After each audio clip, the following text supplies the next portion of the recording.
আসসালামু আলাইকুম। সবাই কেমন আছেন? আলহামদুলিল্লাহ আমরা সবাই ভালো আছি। এখন সকালবেলা ঘুম থেকে উঠে বাসার কিছু কাজ করে সকালের নাস্তা বানাতে চলে আসলাম। ছুটির দিন, বাচ্চারাও ঘুম থেকে উঠতে দেরি করেছে। এখানে আমি চাপটি বানিয়ে নিব। এখানে পেঁয়াজ, কাঁচামরিচ আর দুইটা ভাজির মতো আলু কেটে দিয়েছি। আটা দিয়ে একটু লবণ দিয়ে গোলাটা বানিয়ে নিয়েছি। এখন ঝাল চাপটি বানাবো। আমি ফ্রাই প্যানে অল্প করে তেল দিয়েছি।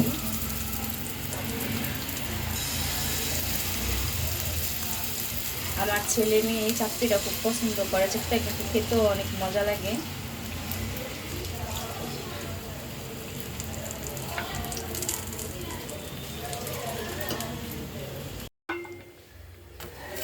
আমি মচমচা করে চাপটিটা ভেজে নিয়েছি। এই চাপটিটা কিন্তু গরম গরম খেতে হয়। আমি একটা করে ভেজে দিব। ছেলে মেয়ে করা খেতে খেতে আরেকটা হয়ে যাবে। ওদেরকে আগে এটা দিয়ে আসি।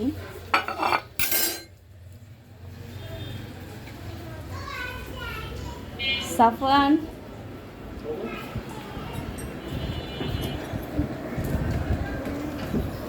যে সাফওয়ান আর দেখেন বাইরে বৃষ্টি অনবরত পড়তে আছে সকাল থেকে। দেখছেন, বোঝা যাচ্ছে না কিন্তু গুড়ি গুড়ি বৃষ্টি পড়তে আছে। বৃষ্টির মধ্যে কিন্তু ভালোই লাগে, ঠান্ডা আবহাওয়ার মধ্যে। ছেলে মেয়ের সকালের নাস্তা খাওয়া হয়ে গেছে।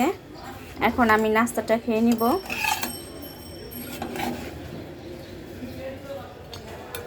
এখন আমি নাস্তাটা করে বাকি কাজগুলো পরে করব। সকালের নাস্তা খাওয়ার পর আমি আর ভিডিওটা শুরু করিনি। দুপুরবেলা হালকা পাতলা রান্না করে খেয়েছি ছেলে মেয়েকে নিয়ে। বাচ্চারা কয়েকদিন ধরে বলতেছে ওরা ফ্রাইড রাইস খাবে, তাই ভাবলাম যে আজকে রাতেই ওদেরকে এটা করে দিই। এখানে আমি মটরশুঁটি আর গাজরটা ভাপ দিয়ে নিচ্ছি ফ্রাইড রাইসের জন্য। আর এখানে পোলার চালটা আমি একটু ধুয়ে রেখে দিয়েছি। আজকে চিংড়ি মাছ দিব ফ্রাইড রাইসে। এখানে চিংড়ি মাছ পরিষ্কার করে নিয়েছি, কাঁচামরিচ সাথে রসুন কুচি আর কিউব কিউব করে পেঁয়াজ নিয়েছি।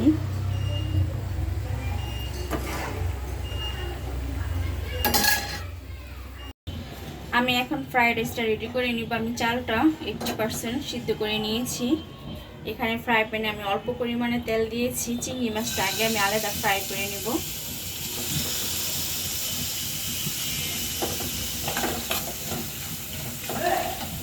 এখানে সামান্য পরিমাণে আমি শুকনা মরিচের না গোলমরিচের গুঁড়া দিয়ে দিলাম। আর দিব সামান্য একটু লবণ। এটা আগে থেকে মাখায় রাখলে ভালো হতো, আমার মনে ছিল না।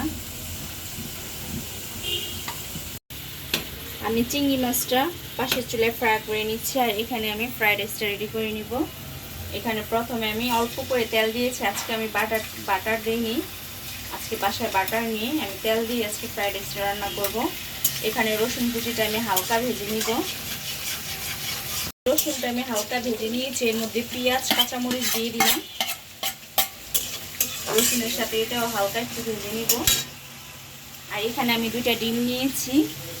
আর এখানে এই যে মটরশুঁটি আর গাজরটা আমি একটা ভাপ দিয়ে নিয়েছি। এখানে আমার যা যা লাগবে সব কিছু নিয়েছি সয়া সস। এটা একটু হালকা ভাজবো। আমি এখানে পেঁয়াজ রসুনটা হালকা ভেজে 2টা ডিম দিয়েছি, এর মধ্যে ছেড়ে দিয়েছি। আর ডিমটা আমি ভেঙে দিচ্ছি। এর মধ্যে আমি এই যে ভাপিয়ে রাখা সবজিটা দিয়ে দিব। আমি শুধু বাসায় আজকে ফ্রাইড রাইস রান্না করব। আর কেএফসি থেকে সাফওয়ানের আব্বু অফিস থেকে আসার সময় চিকেন ফ্রাই নিয়ে আসবে। আর আজকে বাসায় তেমন সবজি ছিল না, তাই আর ভেজিটেবল সবজিটা করতে পারলাম না। আর সারাদিন প্রচণ্ড বৃষ্টি হয়েছে। এই বৃষ্টির মধ্যে কোনো ফেরোলা আসেনি। এখানে 1 চিমটির পরিমাণ লবণ দিয়ে দিলাম। আর এখানে আমার চিংড়ি মাছটাও ফ্রাই হয়ে গেছে। এই চিংড়ি মাছটা আমি এর মধ্যে দিয়ে দিব।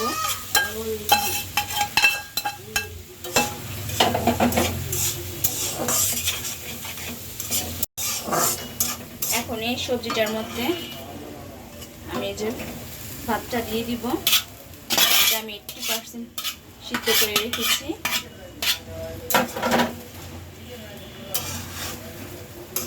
এটা এখন সবজিটার সাথে মিক্সড করে দিতে হবে।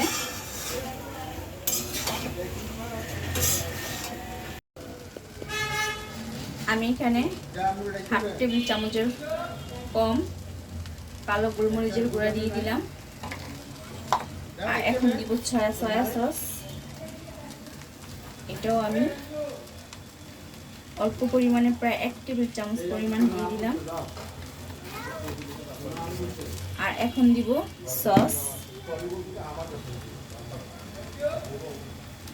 এই সসটা আমি 2 টেবিল চামচ পরিমাণ দিয়ে দিলাম।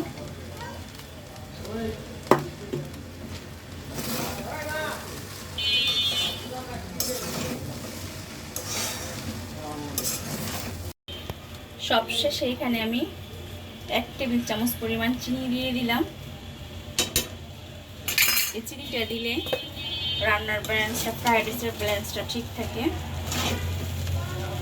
আমার ফ্রাইড রাইসটা একদম রেডি। আর সাফানের আব্বু অফিস থেকে আসতেছে, এখন আসলে খাবারটা গরম গরম খেয়ে নেব সবাই।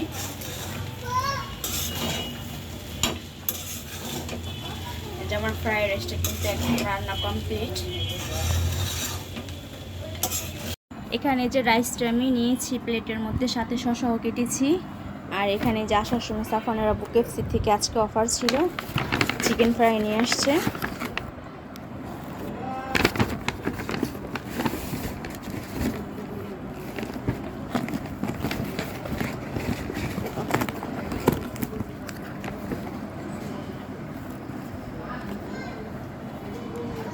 এই যে এটা চিকেন ফ্রাইটা গরম আছে।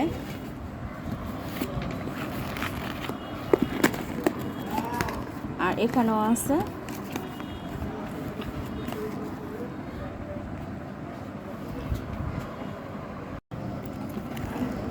এখন আমি যে প্লেটে চিকেনগুলো দিয়ে দিব, ফ্রাই চিকেনগুলো।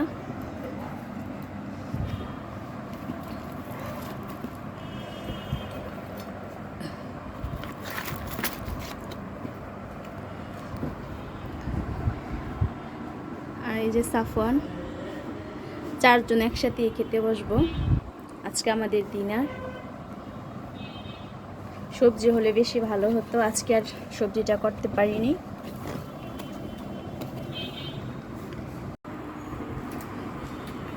এখানে যে বাপ ছেলে খাওয়া শুরু করে দিছে, এখন আমি আর আমার মেয়ে বসবো। আর আপনাদের কাছ থেকে বিদায় নিব। সবাই ভালো থাকবেন। আল্লাহ হাফেজ।